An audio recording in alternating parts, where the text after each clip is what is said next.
All right. So Charlie Mayer is with us today, and we want to see this intersection between mental health and exorcisms and demonic, and the role of in how these two may or may not come together. And just to restate it, Charlie is not an exorcist. So what I want you to start with is, let's talk about your spiritual journey. How did you wind up in the ministries and vocation that you're in? Okay. Well, it's good to be here. I grew up in a large United Methodist church on Long Island, and very, very early on had a sense of vocation. By the time I was Yeah, but how old was about that? 15 or so, Okay. I had a pretty strong sense of vocation, but I was also a very serious musician, and that was what my heart wanted to do. What was your instrument? Trombone. Trombone. Yeah.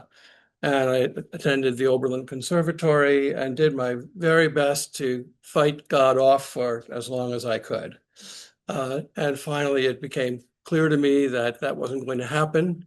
So after a couple of years of freelancing in Boston, I went to divinity school. And early on at divinity school, I had a lot of exposure to the liturgy of the Episcopal Church and really strongly considered exploring the Episcopal Church at that time. But as it turned out, I was being sponsored by my Methodist congregation. They had provided a scholarship for me, so it was difficult for me at that time to say no. So I was ordained in the Methodist Church and got involved in the liturgical renewal movement in the Methodist Church. And so about when was this? So this was around 1982. Okay. At the liturgical renewal movement was a very vibrant movement. I felt very, very at home in it, but still didn't have the experience I had had in the Episcopal Church of liturgy. And it began to be clear to me that one of the differences was a different understanding of ordination and of priesthood. Okay. So you were a pastor. I was a pastor, right, for 7 years full time. Alongside all of that, I was noticing that my strongest charism seemed to be counseling. I was doing a lot of pastoral counseling, I was doing a lot of premarital counseling, and also a lot of counseling with folks with addictions. This was all going on in my church office. Wow. So I went into my own therapy at that time to get some support for the work that I was doing, and finally decided that I wanted to train as a pastoral clinician. Okay. So I entered my training as a Methodist minister, and was involved in a 5-year clinical residency in New York City. And during that time, I noticed that I felt only more drawn to the liturgy and to the Episcopal Church. One of the reasons for that was that I noticed that so much of the symbolic work that I was doing with dreams related very closely to Christian symbolism. And I felt like the depth of that was expressed more fully in the Episcopal tradition than in the Methodist tradition. So you're Jungian trained, or Jungian and Freudian. Okay. Yeah, kind of a blend, and then also marriage and family systems training. Okay. So all of those went on. Yeah. So I finally, near the end of my training, I took the plunge, and I resigned my orders in the Methodist Church and got confirmed in the Episcopal Church, and entered the ordination process in the Episcopal Church in the mid-1990s. So we were talking about this earlier today. So you were confirmed in the Methodist Church. Yes. But the confirmation was done locally by the pastor. Right.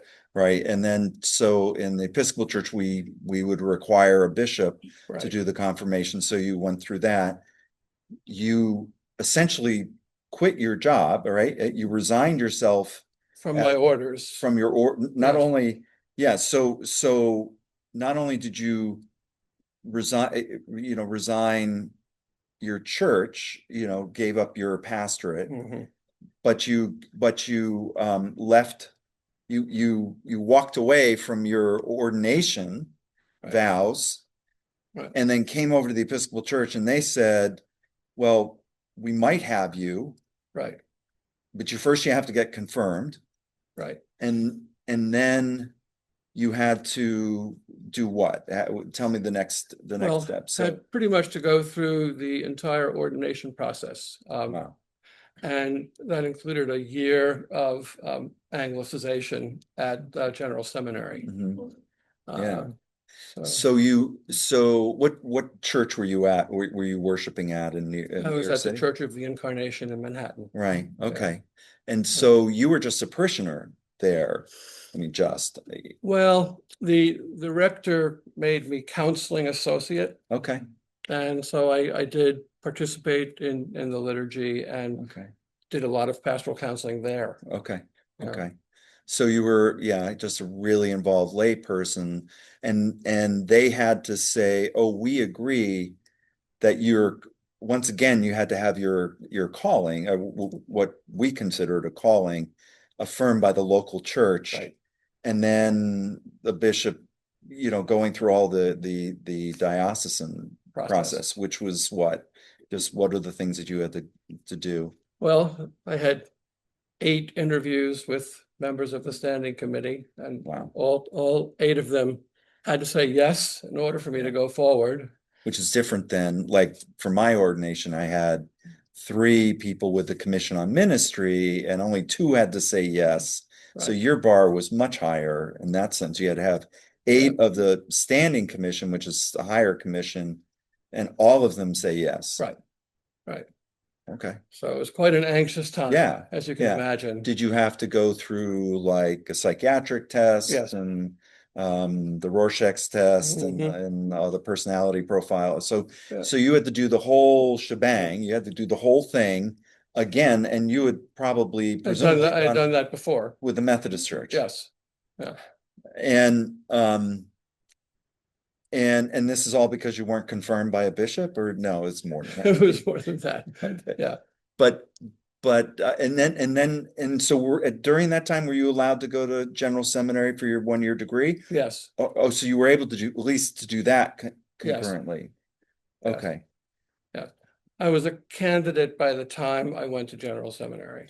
And this was under Bishop Moore or Bishop Grine? Bishop Grine, yes, of course. Yeah. Yeah. So you're so now we're in the 90s. You're moving through all this. You're hoping that you get the yeses that you need, right, along the way, which are just the same. It's the same bars that that the seminarians and everyone has to go through. Right. And so you get the yeses. You graduate from General with your Anglican Studies certificate, and then what happens?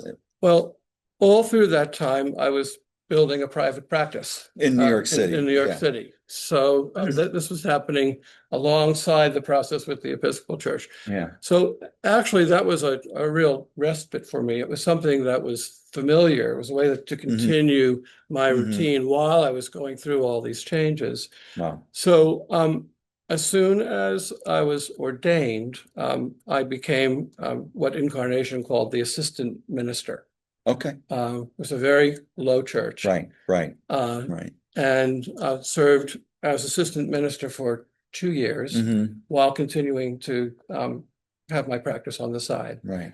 And then from there, I began what became the pattern of the rest of my career, which was to be really full-time in private practice and supplying almost every Sunday. Okay. And for periods of time supplying at one church for an extended time. So that, in terms of my vocational life, brings me to the present. Yeah, Yeah. yeah. So just one detail, just to make sure that we get too churchy in our terms. So the low church, that statement, there are two things I would add. One is in New York City, in particular, the Avenue churches, Right. so Second Avenue, Fifth Avenue, Madison. Madison Avenue, which was Right. what Incarnation's on. All of those churches in New York City um, would be considered in church party lingo or language, this low, broad church thing. So your title was minister instead of curate, Right. assistant minister instead of curate, or any other title Right. that's the case. And then in New York City, the cross streets, Right. so 92nd Street or any of the other churches that are on those cross streets are considered high to or broad to high churches. Right. So we would say that the low churches are more Protestant and the high churches are more Anglo-Catholic is another way to term the terminology for it. Right. So that's very typical in New York City, that Incarnation and Heavenly Rest and St. James Madison Avenue and others, St. Bartholomew's, all have a history of being those types of churches. So That's right. yeah, I just want to get that technical stuff. So here you are. You built a private practice in psychotherapy and counseling, presumably the same types of counseling that you did when you started, or how did it shift and change? Now it was more long-term counseling. Okay. In work counseling in the church, I never counseled anyone for more than 6 sessions. Okay. Right. Yeah. But now sometimes the therapy went on for years. So much longer term Right. psychotherapy. Right. And my training is thoroughly secular, Okay. as with a spiritual integration. How did you get that spiritual integration? Were you able to get that through coursework, or is it your personal Both. studies? Both. Okay. But the coursework in the residency that I was in for 5 years included courses in the integration of spirituality and mental Okay. health. Which would have been pretty innovative. Yes, it was at the innovative, but I'll hasten to say there was nothing about demons time. All right, fair enough. anywhere Yeah. in my training. So we've gotten you caught up in where you are today and in your practice and kind of what would be a typical kind of counseling therapeutic practice, and you've been a priest for in the Episcopal Church for a long time. And so how, and I know that you counsel Episcopal priests as well, or the people, Yes. within the church. And so what is the advice the primary advice you'd want to give to a group of students who've been taking a semester to study the evil, study the challenges of the demonic within life and within the Christian parish or the life of a parish and church? Rule out everything else is the first advice that I would give. Yeah. And that the demonic is extraordinarily rare. I'm not sure I've encountered it in my practice. I've encountered it in other settings, but not in my practice. So it's something to be very, very cautious about. Yeah. Okay, good. And I think one reason for that has to do with what we call in therapy countertransference, right? That very often we see in the person that we're counseling elements of ourselves that we try to ignore. And so we wind up projecting onto the person that we're counseling. And one projection might be that person is possessed or is evil in some way. So it's very, very important to examine oneself. What would be an example? Give us an example of what that might look like. Okay. So I had a client that I'll call Stephen, Okay. who came in for therapy. He was a brilliant guy, an accomplished concert pianist who had done a lot of performing, and he was absolutely obsessed with what he called a heavenly mathematical library. And it was really all he could talk about when he came in. And I found it very unsettling to be with him. I really did. And I had to pay attention to that in myself. What was I unsettled about? And I finally decided to try an experiment with him. And I said, Stephen, you and I have a big problem because I'm not nearly as bright as you are. So I'm not sure I'm going to be able to understand what you're talking about. And he said, I'll be very happy to adjust my commentary based on your limitations. And he did. And he stopped talking about the heavenly mathematical library and talking about what was really going on for him. So that for me was enough evidence that there wasn't any kind of demonic activity going on, because I was able to engage him on a human level. Right? So that's one example. But I could very easily have run with the idea that there was some kind of possession going on there, very much to his, harm. So that's one example. And do you think what would you have, in your professional opinion, diagnosed him with? I mean, what was it? It was this kind of an obsessive compulsiveness or a psychosis of some sort? Or yeah, I would say he was a borderline personality, with a major depression alongside it. Okay. Yeah. Okay. Yeah. But he was casting it in this kind of spiritual aspect. That was really obfuscating what was happening in some ways. Right. Okay.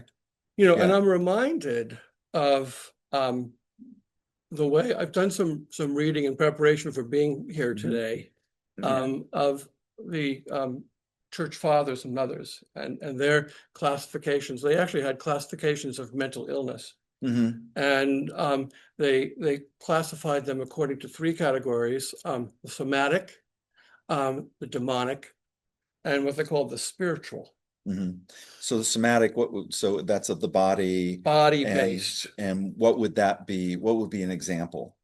An example of that would be someone who has an organic brain injury. Okay, which is affecting their ability, their cognitive ability. That'd be one example.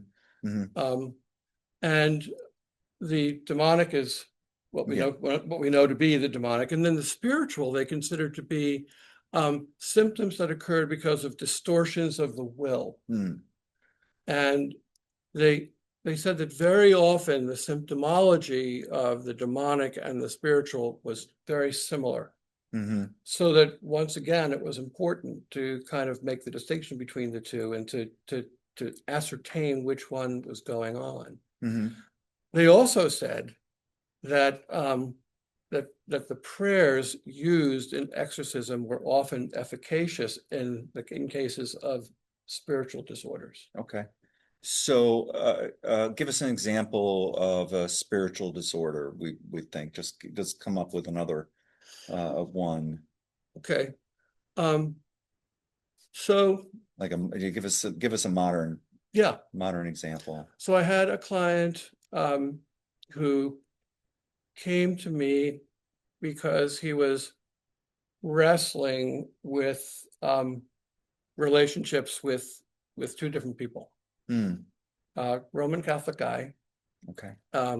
He had been to his priest who said, gotta choose, and came to me and wanted to know if I had ever worked with anyone like him before, and whether I was going to take a stand on what to do. And I said, well, why don't we explore the history of this and get an idea of what's going on with you, which was the proper therapeutic response.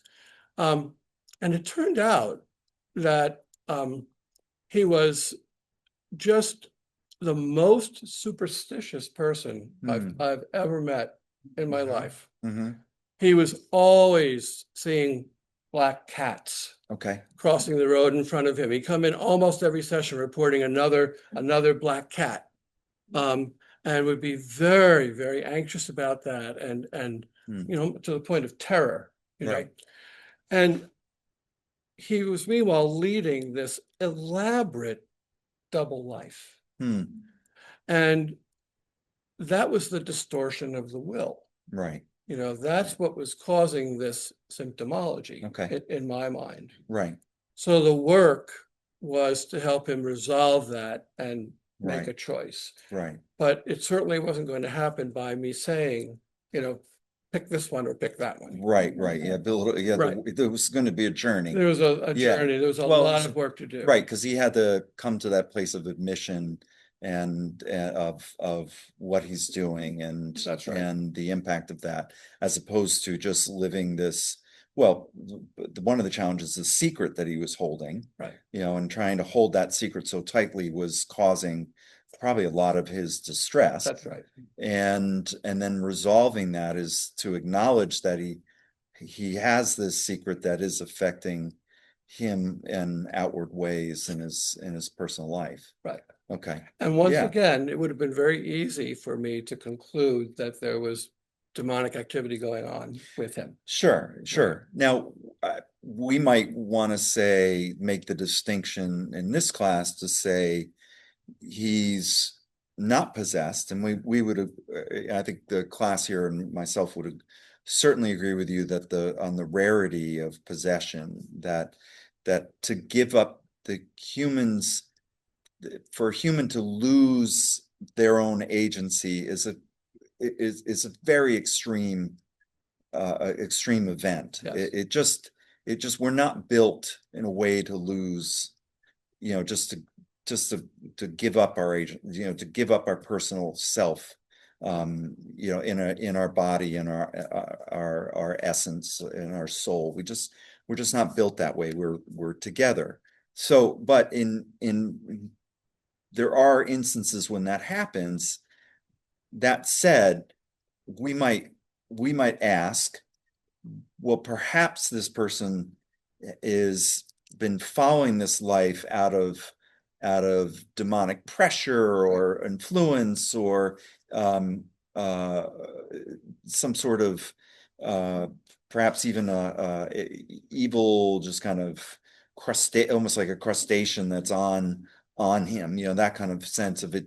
The evil has been grounded into him in a way. Right. Do you see? But what I'm hearing from you is that it may not matter whether that's true or not, in terms of on some level, it's almost irrelevant, because he still has to work through his process of letting go of the secret and being Yes. and acknowledging who he is. But the notion would be that if he really wasn't able to do that, that would be an indicator that there's probably some demonic activity going on. But he was able to. He responded to the therapeutic interventions and was able to work through the process. Right. Good. Yeah.